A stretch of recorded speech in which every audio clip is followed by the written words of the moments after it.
Hey friends, welcome back for Science Today. Our focus is going to be on different kinds of systems. You can follow along as I read. Many things are made of parts, and when you put the parts together, they can do things they could not do on their own. If you had only a keyboard or a screen or a mouse, you could not do very much. But put them together with a few other parts and you have a computer. And boy, am I thankful for mine right now when I get to teach you. I'm very thankful for my computer. Parts working together. A system is a group of parts that work together. Each part of a system is important. If a part is missing or broken, the system may not work. What happens to the remote control for your TV when the batteries go out? The remote control will not work. When one of my kids were little, they used to want to take the batteries out of the remote control all the time. And I found out very quickly that the remote control did not work without that missing piece. We didn't have a system without the batteries. Systems are everywhere.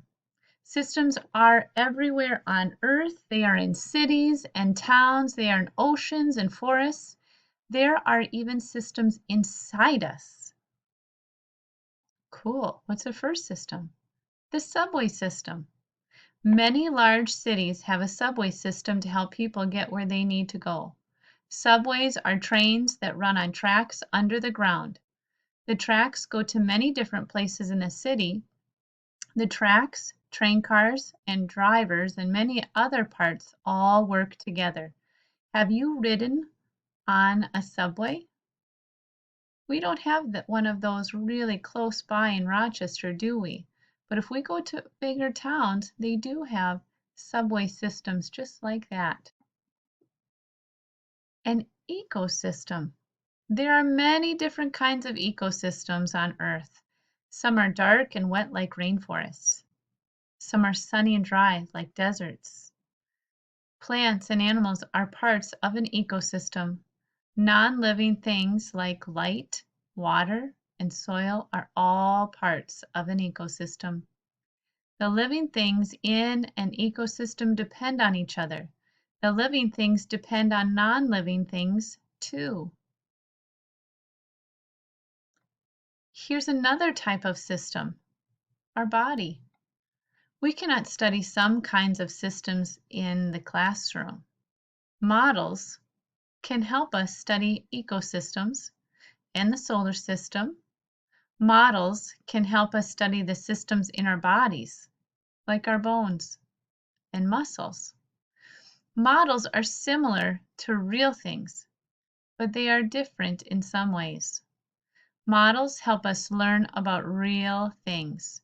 Many toys are models of real things. An aquarium is a model of a water habitat. A habitat is a smaller part of an ecosystem. Energy flows through the habitat. The plants at the aquarium use energy from the light to grow and to make food. Some fish eat the plants, some fish eat the food people put in the aquarium. Food gives the fish energy to swim. The fish use energy from food to get oxygen and more food too. Our experiment today includes Block It. Some of you have done these before in our classroom, where we use these blocks to make pictures. So all you need are the blocks and a plain sheet of paper and pencils. And you don't have blocks at home, but I was thinking you do have your math templates. And on your math templates, you have different shapes. So today you could use your math template to make different pictures with those shapes. Play with it and have some fun. Thanks, friends.